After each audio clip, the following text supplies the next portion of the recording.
El Congreso hoy fue testigo de un día agitado. Finalmente, diputados aprobó la responsabilidad penal para empresas sin el artículo Odebrecht. A contramano de lo que pretendía el oficialismo, se eliminó un artículo clave que permitía al gobierno alcanzar un acuerdo con empresas arrepentidas que hubieran cometido delitos de corrupción en el pasado. El proyecto anticorrupción impulsado por el oficialismo generó controversias y un fuerte cruce con los diputados de la oposición. Cuando parte de la política no quiere activar los mecanismos necesarios para salir de la impunidad e ir contra las empresas y contra los funcionarios, ¿qué bondad a favor de las empresas? Las empresas con las que ustedes dicen que nosotros somos bondadosos están condenadas a prisión, a pagar plata y a confesar, excepto en un solo lugar, en la Argentina. ¿Saben para qué? ¿Saben por qué no quieren que confiesen en la Argentina? Porque son los funcionarios públicos a los que se les pagó los que todavía están libres. El bloque de Cambiemos respaldó el cambio propuesto por el gobierno, mientras que la oposición no cedió ni un paso en su postura.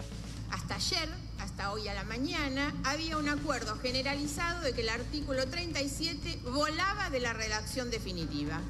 Entonces no puede ser que en el recinto vienen y nos quieren correr con un discurso distinto para imponernos, tratando a través de una estrategia bajísima, por supuesto, de demostrar que los únicos preocupados por la corrupción son ellos y pegar a todos los demás del mismo lado. Ustedes pretenden es absolutamente inconstitucional y es sumamente peligroso. Por su parte, Héctor Recalde hasta incluso tuvo tiempo de armar neologismos. Incluso en la última sesión había un acuerdo generalizado en cuanto el artículo 37 tendría que ser excluido.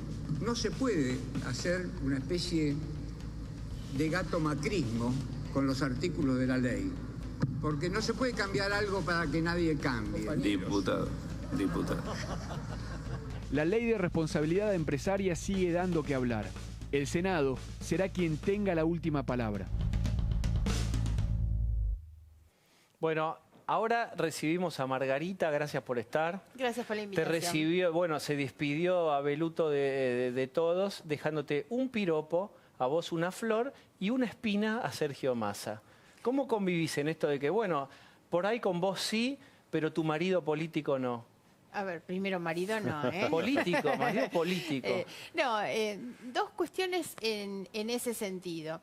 La primera es que yo convivo con mucha naturalidad esta situación, porque además, si alguien ha hecho algo para que no tengamos una Cristina eterna y que Cristina no sea presidenta hoy, es Massa. Quien les puso freno en el 2013 fue Massa. Y a mí me parece raro que los Cambiemos digan eso y llevan de primera candidata a diputada nacional en la provincia de Buenos Aires a Graciela Ocaña, que fue ministra más tiempo del tiempo que fue Massa, que fue amiga de Cristina y ministra de Cristina. Y eso no le quita, hago esta aclaración siempre... Me dice por la cucaracha Ocaña que se fue cuando se puso a investigar a Moyano. Claro, pero lo que digo es, no le quita a Ocaña haber pasado por ese gobierno y ser una persona absolutamente honorable. Yo, si hay alguien a quien quiero y respeto y me parece sumamente honesta, es Ocaña. Y por eso está bien que la lleven en ese lugar. Lo que no está bien es que descalifiquen al otro porque estuvo sentado en el mismo banco que la candidata de ella, el jefe de gabinete, ¿no? Tenía un poquito más de responsabilidad que el ministro, era el jefe de los ministros. Sí, creo que jefe de gabinete fue muy poquito tiempo, me parece, bueno, de todos es modos. lo que estuvo en el gobierno. Sí, por eso, pero Macri promovió a la Corte Suprema de Justicia de la Nación al ministro de Justicia de Kirchner, por ejemplo, que también se fue enojado, porque la verdad es que la virtud que tuvieron todos los que se fueron, no solamente es haberse ido cuando el kirchnerismo estaba en lo máximo del poder, sino que además muchos de esos que pertenecieron no tienen ni una causa judicial donde se los investigue, porque lo importante es haber pasado por ese gobierno y no haberse quedado con ningún vuelto. Ese es el mérito. Massa va a competir hoy y hoy va a jubilar a Cristina, así como en el 2013 la dejó afuera de la carrera porque impidió la reelección, hoy la va a jubilar y sin fueros. Y entonces ahí es donde vamos a poder llevar adelante la posibilidad de una condena judicial, ¿Y en la medida en que no entre. ¿Y si la jubila Vidal? No, pero Vidal no compite. No, Me bueno, refiero pero que quien la va a jubilar, bien. quien la va a jubilar, porque los Cambiemos le dieron 2 jubilaciones, acuérdense también, ¿eh? Hablan, pero le dieron 2 jubilaciones durante un año, hasta que yo hice el pedido de que le quiten una jubilación, cobraba las 2 pensiones. Se las pagaba, se las dio Alicia Kirchner y se las siguió pagando este gobierno. O sea que Cristina polariza con Massa, no con Cambiemos. Cristina polariza. A ver, nuestra polarización es contra este invento y este relato de la grieta, que que no existe cuando uno conversa con los argentinos, no quieren saber nada de la grieta. La verdad es que los argentinos quieren una convivencia democrática ordenada, no quieren políticos que lo que hacen es pelearse para obtener beneficios electorales y no se ocupan de los problemas de la gente. Ahí está, pero Margarita, Natalia, en un ratito vamos a hablar con nitidez del famoso artículo 37 y nos metemos en eso. Que por suerte desapareció, pero la ley es una ley necesaria ahí y se volvemos, aprobó pero para coser lo que veníamos hablando con Pablo y con Jorge, al principio del programa presentamos dos imágenes. Una era los termosellados de José López y otro era la bandejita de los huesos de pollo que tuiteó Cristina, como diciendo, la batalla de la corrupción contra la batalla de la pobreza, sintetizados en dos imágenes. Y hablamos de que en realidad esa era un poco la polarización discursiva y nos preguntábamos, esa era la imagen, mirá, ¿cuál era la imagen que podía sintetizar Massa, tu espacio también, y también Randazzo, la dificultad de decir, ¿cuál es la imagen discursiva para meter una cuña entre esos dos elementos que son tan protagonistas? Es la realidad, y la realidad se compone con las dos imágenes. Por eso lo que nosotros necesitamos es ofrecer a los argentinos una alternativa distinta que no sea tener que elegir entre los corruptos o los que siguen hambreando a la gente con los huesitos de pollo. La verdad es esa. Lamentablemente hoy estamos en un gobierno que utiliza el relato de la grieta inventado por los otros para ocultar su propia inoperancia. Cuando uno mira en indicadores fundamentalmente económicos y sociales, no solamente no mejoramos, sino que en algunas cosas empeoramos. Solamente en el primer trimestre de este año se perdieron 350.000 puestos de trabajo. Tenemos más pobres hoy que antes, lo que no significa reconocer que la herencia de Cristina, que gobernó en los años de mayor bonanza económica, nos dejó 12 millones de personas pobres. Y para pasar del diagnóstico a la cura o al tratamiento, yo te propongo lo siguiente, muy cortito, para abrir juego al 37 famoso.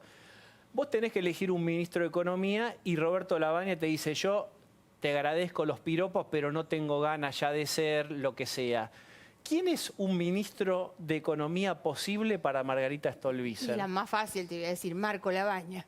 Marco si Lavagna no quiere, sería, tenemos a Marco. Sería claro. el ministro de Economía, digamos, de un Massa presidente. Sí, me parece que es posible. Eso habría que preguntárselo a Massa, no a mí. Pero yo digo que frente a tu pregunta, esa es una respuesta. Nosotros lo que hemos mostrado además es que tenemos un gran equipo, no solamente uno o dos. No es que si Lavagna no acepta ser ministro, no lo hay. Lo hay y hay en todas las áreas. Estamos haciendo cantidades de actividades donde si algo mostramos es eso. No estamos engrupiendo, porque los que están gobernando también nos dijeron que tenían el mejor equipo y llevan 2 años errando en las metas de la inflación. 2 años.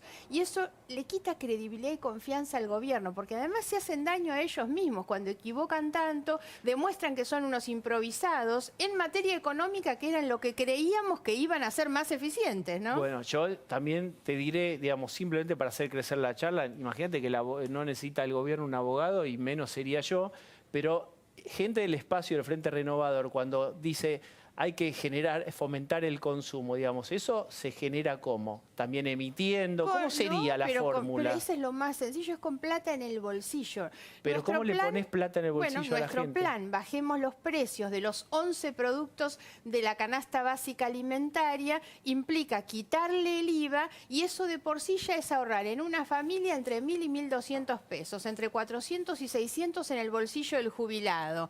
El consumo, que es el principal dinamizador de la economía, se hace cuando el trabajador, la maestra, el jubilado pueden tener un pesito más que le rinde un poquito más su salario, su haber en el bolsillo y compra más cosas que otros producen. Y esa es la clave. Nosotros no renegamos de las inversiones. Lo que no puede un gobierno es apostar a que la fortuna de su política económica derive de las inversiones, que ni llegan mágicamente. ¿No tenés miedo que se les pegue al kirchnerismo el discurso del consumo? ¿No tenés miedo que se les pegue al discurso de Cristina?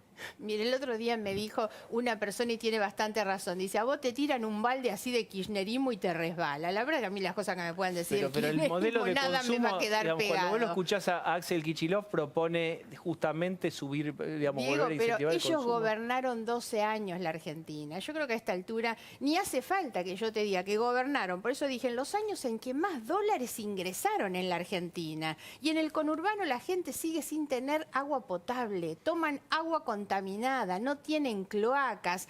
Hoy el problema del consumo, por eso digo, yo le reconozco a este gobierno lo terrible de la herencia. Lo que no pueden es ellos seguirme hablando de la herencia después de 1 año y medio y de tantos errores que han cometido recurrentemente. En materia económica, los indicadores son igual. A eso agregarle el tema este del endeudamiento ahora. Nos están endeudando por 25 gobiernos.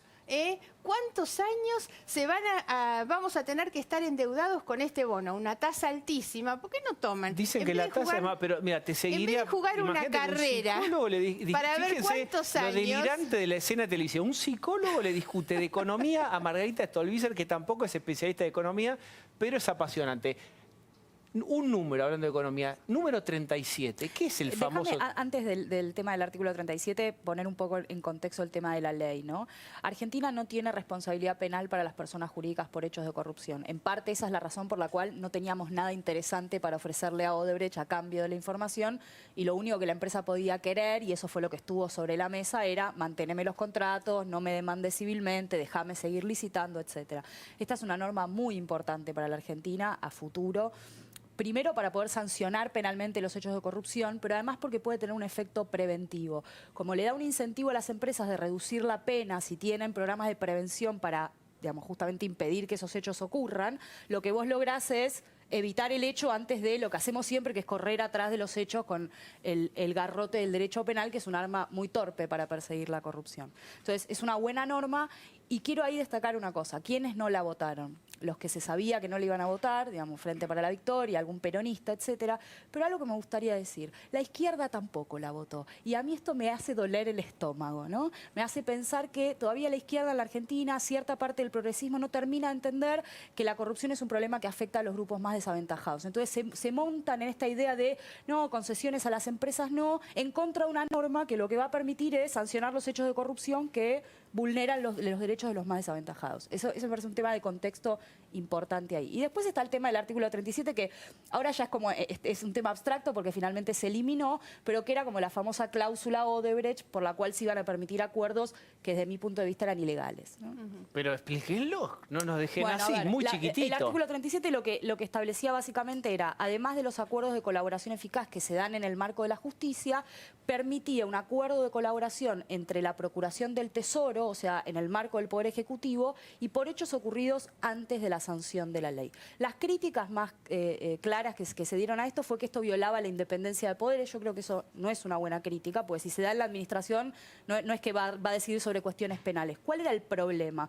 Que en realidad le concede a la Procuración del Tesoro la posibilidad de hacer acuerdos que son ilegales. La Procuración del Tesoro no puede, a cambio de información, mantener contratos si esos contratos se obtuvieron por hechos de corrupción, porque los contratos que obtuviste por un soborno son insanablemente nulos, porque así lo establece la ley. Tampoco puede permitirles continuar licitando. De hecho, acaban de, digamos, no darle, suspenderle el certificado que les permite contratar a la empresa. El gobierno dice, ahora que no está el 37, jamás veremos que Odebrecht dé la lista de los que no... Esto es lo más interesante corruptos. de todo, digamos. Tanto el gobierno como los otros poderes desde hace 6 meses nos vienen tomando el pelo a los argentinos en cuanto a que no han hecho los deberes para intentar obtener esta información. Acá vine yo hace un par de semanas gritando con la cláusula 11 del acuerdo de colaboración de Odebrecht en Estados Unidos. Lo mismo pasó con Brasil. Ahora hay un juez argentino diciéndole al juez brasilero, no puedo garantizarle lo que usted me pide, así que no me dé la información, ¿no?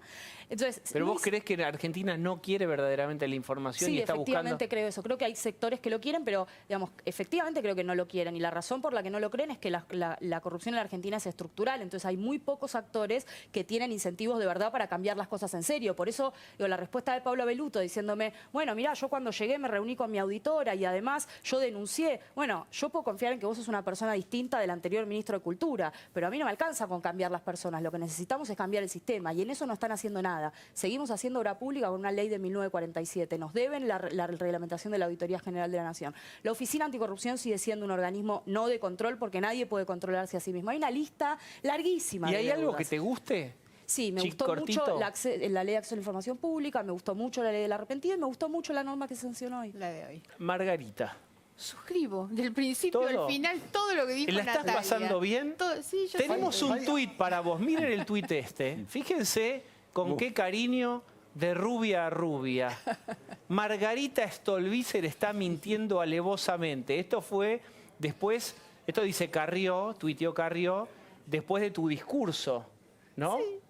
¿A qué se refería? ¿En qué supuestamente vos mentías? No lo sé, la verdad es que me cuesta tener que andar contestando estupideces, la verdad.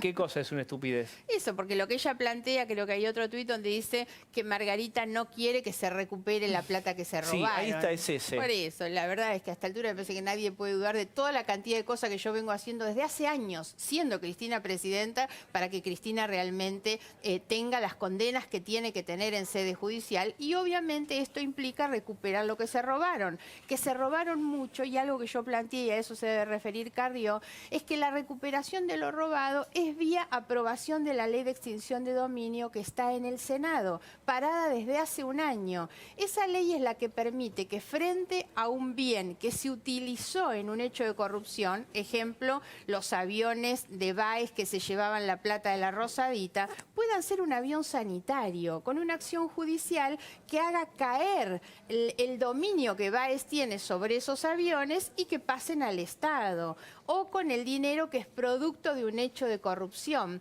Esa es la vía de recuperación, no era el 37. Hoy quisieron mentir. Pero ¿para qué, perdóname, por qué Carrió te cruza así? ¿Para qué te cruzaría así, Carrió? Porque están en campaña, Diego. Claro, sí. Ahora, déjame que me diga ella. Yo lo que no entiendo es que me parece que la población tiene mucha simpatía por ustedes dos, ¿no? ¿Qué? O sea, que creo que la población tiene simpatía por ustedes dos y les reconoce cada uno en su momento y hasta ahora mismo estar con la lupa puesta sobre el tema de corrupción. No se entiende desde la misma población por qué de pronto están tan separadas, ¿no? Porque el discurso no es tan distinto. No es distinto y por ¿qué eso es lo es que bastante... sucede? Es un tema para el diván, digamos, porque... sí, es bastante inentendible esa situación. No, Carrió tiene un problema conmigo desde hace mucho tiempo, que es permanentemente la descalificación de las cosas, porque no le gusta. Ella cree que puede ser la única que... Además, su ¿La única que discurso, qué? Que combate la corrupción. Uno lo escucha y ella es la única, es la fiscal de la República, y el resto no servimos para nada. Pero no solo Margarita. Carrió tiene una posición de descalificación permanente de todos los demás. Y a veces que eso no es bueno, eso no construye políticamente. Sumado a que tiene una vara distinta para medir determinadas acciones vinculadas con la defensa del sistema republicano, cuando critica la anterior y convalida muchas de las cosas que hace este gobierno. Lo ha hecho ella misma, cambia su propio discurso. Arribas era una cosa hasta que de un día para el otro Arribas pasó a ser otra, y como esa otras, ¿no? Hay un dato que en esta discusión no quisiera pasar por alto, es que hoy, cuando se aprobó este famoso proyecto de régimen penal empresario, sobre el final se incorporaron dos artículos muy importantes. Uno que declara la imprescriptibilidad de los delitos de corrupción, los iguala de alguna manera a los delitos de lesa humanidad, y otro que aumenta las penas para aquellos que cometan delitos de corrupción. Lo propuso el masismo, lo terminó acompañando el oficialismo, el kirchnerismo quedó en un caso no votó, en el otro sí, pero tengo entendido allí, y tengo una pregunta, Margarita, que ustedes se abstuvieron en el tema de la imprescriptibilidad a pesar de que era una propuesta del masismo o del Frente Renovador. Sí. ¿Qué pasó allí? A ver, primera cuestión, lo que nosotros tenemos son observaciones u objeciones de tipo jurídico, que tiene que ver, bueno, con las acciones procesales, con el aumento de las penas como salida, y lo que nosotros planteamos es que estas cosas deben discutirse en otro marco, con otra amplitud. A mí me pareció que esta ley, que era una muy buena ley como estaba, Natalia describió perfectamente por qué es buena la ley, los contenidos de la ley, todos los agregados, desde el 37 hasta todo lo demás, terminaban desnaturalizando una ley, que lo que hace es poner a la Argentina hoy en un estándar internacional de cumplimiento con esos estándares, fundamentalmente de la OCDE, pero que nos va a permitir tener una buena normativa interna para combatir la corrupción, y me parece que hay que tratar de no manchar esto con las especulaciones de último momento que tienen más que ver con cuestiones electorales. Entonces yo creo que hay que discutir esas cosas, pero hay que discutirlas en profundidad como parte de una reforma al Código Penal y tratar de no mezclarlas con estas. Bien, tenemos que ir a una tanda y a la vuelta vamos a tratar de preguntarle a Margarita en qué se diferencia el discurso de ellos del de Florencio Randazzo, porque le salió un forúnculo. De repente Florencio Randazzo dice: yo también puedo pescar ahí en los votantes donde pesca Massa y Margarita. ¿Qué te parece? ¿Lo contestamos después la tandita? Bueno, no es un problema discursivo, pero no importa, lo contestamos después. Ya nos anticipó, ahí venimos.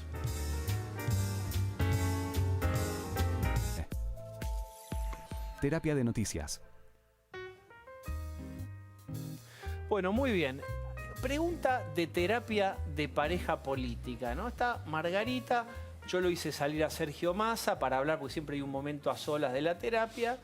Y yo le pregunto a Margarita, Margarita, de usted, ¿qué debería ocurrir? ¿Qué debería hacerle a usted Sergio Massa para que usted se enoje en serio y se desilusione de él y rompan? ¿Qué sería eso real que si él hace, usted diría, hasta acá llegué, me separo? De ninguna manera he pensado en eso ni pienso en que eso pueda ocurrir. Si yo tomé la decisión de dar este paso, que no ha sido Todos fácil, han pasado por el altar y tu pregunta es casi como si me preguntaras en la luna de miel qué cosa puede hacer mi marido para que yo me separe y no siga con él. No, pero si me casé hace 2 días, ¿cómo voy a pensar ya en qué causa me va a hacer divorciar? Pero puede estar este escenario. Fíjate que si ustedes ganan rotundamente, ¿no? Cristina queda afuera, Randazzo queda afuera. Los peronistas van a encarar hacia Massa. ¿Y tu límite cuál es? Yo no tengo nunca límite en las personas. O sea, el peronismo. Creo en Massa, en realidad. Y me parece que en los proyectos de ese tipo, en un proyecto colectivo, el que ordena es el que lidera. Aunque vaya el peronismo detrás, vos seguís. No tengo yo un prejuicio anti-PJ. Naturalmente que pero lo que no haría es meterme con alguno que viene con prontuario. Eso todo el mundo lo sabe, ¿no? ¿Con Randazzo te meterías? Pero es que me parece que lo diferente es saber cuál es el rol que cada uno tiene. Pero yo el que viene atrás, si lo apoya todo el mundo a piensa Massa, en su sillón, todo el mundo, y mientras comen, todo el mundo piensa esto y le dice a la esposa, estos se van a unir. El peronismo ahora está fragmentado y después se va a unir. Y Margarita va a quedar ahí en el club del peronismo. A ver, digo, hay una cosa que hay que ver y a mí me parece que hay que salir de esa fantasía muy común que es la idea del peronismo unido. El peronismo hace 15 años que no va todo unido a una elección y no va a volver a ir unido nunca más. Eso es así, porque vos fijate, y Macri, yo siempre lo digo en términos de elogio a Macri. Macri ha sabido tomar peronistas y radicales y armar una fuerza nueva, moderna, que mira hacia adelante desde una concepción más conservadora que la que yo tengo. ¿Qué cosa debemos hacer nosotros? Tomar lo bueno de radicales y de peronistas más cercano a las ideas de la centroizquierda y conformar una fuerza moderna, novedosa, que mire para adelante. Hay que sanear el sistema político, no hay que quedarse con ese sistema de hace 40 años de peronistas o radicales. Los peronistas, y yo digo, hay que tomar lo bueno de las tradiciones históricas. Cuando vos le decís eso a Massa, te dice, desperonizate, más allá. Esto está esa especie en extinción. ¿Te dice, sí, estoy en eso? ¿O es peronista? Porque vos vas vos los vas a visitar a ellos y está todo la iconografía peronista, está en los despachos. Antes de que yo llegara al acuerdo o a la convivencia con Massa, Massa tenía decidido conformar un espacio político amplio, plural, diverso. Muchos radicales están con Massa de mucho antes que yo. Mario Meoni, que fue intendente de Junín muchísimos años del radicalismo, está con Massa. Hay una cantidad de radicales que están al lado de Massa desde mucho antes que viniera yo. Y pero nosotros vamos es como un peronismo progresistas. Progre. Pongámosle una etiqueta que es divertidísimo. ¿Cómo sería? Bueno, eso es interesante porque la definición del progresismo, que se ha bastardeado tanto, por supuesto, y cualquiera se pone el rótulo del progresismo, el progresismo es gestión. Vos comprobás el progresismo cuando un intendente labura y hace viviendas para los más pobres y no realmente cuando se guarda la plata en los plazos fijos. El progresismo tiene que ver con la gestión. La agenda de Massa es una agenda progresista porque la prioridad son los trabajadores, los jubilados, las pymes. Es lo que nos diferencia de este gobierno. Bien. Ahora, yo lo que creo es que a veces un poco de tus preguntas apuntan a eso, tiene que ver que obviamente yo creo que Margarita y Massa no son exactamente iguales, tienen diferencias, hay temas. Eso es lo que vale de la coalición. Nuestra fortaleza es la unidad en la diversidad. La demostración de que vamos en contra de la grieta es que hemos roto las primeras grietas que podíamos tener entre nosotros. Hay algunos ejemplos en la ruptura del sistema de partidos. Hay algunos casos, el de Cambiemos es uno exitoso porque terminaron ganando, ellos están incipientemente, obviamente. Es más fácil construir cuando ganaste el poder que cuando no lo haces. En todo caso, habrá que ver la continuidad y la coherencia que demuestran con el paso del tiempo. Yo creo, a mí me preocupa menos las diferencias, si son manejables, que la posibilidad de administrarlas dentro de un ámbito de coalición. Igualmente, a mí me da la impresión de que son estrategias por elecciones, y en todo caso después habrá que ver, en el caso de ellos, para esta elección creo que son mutuamente funcionales. habrá que ver en todo caso para el 2019. Los tableros se reacomodan permanentemente en la Argentina, entonces yo creo que habrá que ver cómo evoluciona. Y coincido con Margarita que seguramente el peronismo después de esta elección, yo creo que entre los varios efectos que va a tener, obviamente quién gana, la provincia, etcétera, etcétera, va a estar el de cómo queda el peronismo. Me da la impresión de que un escenario es con una Cristina victoriosa y fortalecida. Otro escenario completamente distinto es si no gana y quedan varios en igualdad de posturas. Otra es si Cambiemos le va muy bien y no hay ningún peronista que pueda sacar. Yo creo que el ordenamiento se va a dar en función de este resultado y por eso hay tanta disputa dentro del peronismo. Se resuelven las bancas del Congreso, pero también liderazgos internos, ¿no? Bien. Natalia, ibas a decir algo que nos quedó de los capítulos anteriores. Una pastillita sobre el tema del recupero de activos. Creo que efectivamente el artículo 37 no tenía nada que ver con eso y lo dije en las redes, pero a la vez tampoco es necesaria la ley de extinción de dominio para eso. Hay herramientas que permitirían hoy avanzar. El artículo 23 del Código Penal permitiría ir contra los bienes de Odebrecht si Odebrecht se benefició del producto del delito que cometieron sus ejecutivos y esto habría que analizarlo. Pero además otra cosa, ¿quieren recuperar lo robado? El ex procurador del Tesoro Balbín, apenas días antes de ser echado por la ventana de su oficina, tenía intenciones justamente de iniciar una demanda por daños del Estado a la empresa. Entonces, cuidado, ¿qué es lo que queremos recuperar? Sí, hay una cosa que tiene como ventaja la extinción de dominio por sobre el decomiso del Código Penal, es que no va unido a la acción penal. ¿Esto por qué razón? Va sobre el bien y no sobre la persona, porque tenemos tanta cantidad de testaferros y de sociedades truchas que se usan como pantalla, que entonces no debería ser necesario esperar una condena penal a una persona, sino que el Estado tendría que poder actuar previamente, porque a veces la persona no es la misma la que está imputada, investigada por el delito, que el que aparece como dueño del bien. Cosiendo un poco el programa, hablamos en el primer bloque sobre, lo contaba Liotti, a partir de una columna que él escribe, en donde cuenta que el gobierno quiere ya empezar a pensar en reformas estructurales y para eso abrir un diálogo un poco contra natura, porque no es que le encanta ese tipo de cosas, no las ve siempre tan viables, pero supongamos que lo sientan a hablar para reforma tributaria, previsional o alguna cuestión laboral. Sí. Y Sergio te dice, Marga, ¿qué hago? Voy, vos sabés que ahora me llaman, después me dice ventajita y me pega. ¿Vamos o no vamos? A ver, a mí me pareció muy interesante, yo escuché en el bloque anterior y realmente creo que hoy uno de los problemas de este gobierno es que no está convocando. Hace unos días dijeron en la Secretaría de Comercio, convocan a consultores, especialistas para analizar el tema del consumo. No convocan a la política. Cuando se habló de la reforma tributaria, esto se incluyó en la Ley de Reparación Histórica de los Jubilados del año pasado. Nosotros lo incluimos, es prácticamente textual un proyecto que yo tenía, para que la Comisión de Reforma Tributaria se constituya no solo con los funcionarios atrás de los escritorios, sino sobre todo con universidades, académicos, sectores económicos, sociales. Porque yo comparto que la mesa tiene que ser una mesa plural y diversa de Pero si lo entendimiento. llaman, lo que pasó, pasó, como dice el reggaetón. ¿Ahora irían si lo llaman? Nosotros debemos ir. Yo voy a defender el diálogo. Mi primera pelea con Carrió fue, recordarán, cuando en el 2009 el gobierno pierde la elección y convoca el diálogo. Y yo digo, si vengo hace años reclamando diálogo, ¿cómo no voy a ir el día que me llamen? Después hay que tratar de no cometer el pecado de ingenuidad, de ser funcionales a las cosas que quieren los que tienen problemas electorales. Te voy a despedir con una afirmación y vos vas a hacer con tu comunicación verbal por sí o por no. Pensar que a Margarita, antes del surgimiento de María Eugenia Vidal, Macri le había ofrecido cosas muy importantes. Quizás la provincia de Buenos Aires. No. ¿No? No, nunca Macri me ofreció nada. ¿Y la vicepresidencia en un momento? No. Se toca el pelo. ¿Dudamos o no dudamos? Le queremos a Margarita. Gracias por haber venido. Gracias por la invitación. Gracias, Nati, por haber estado. Jorge y Pablo.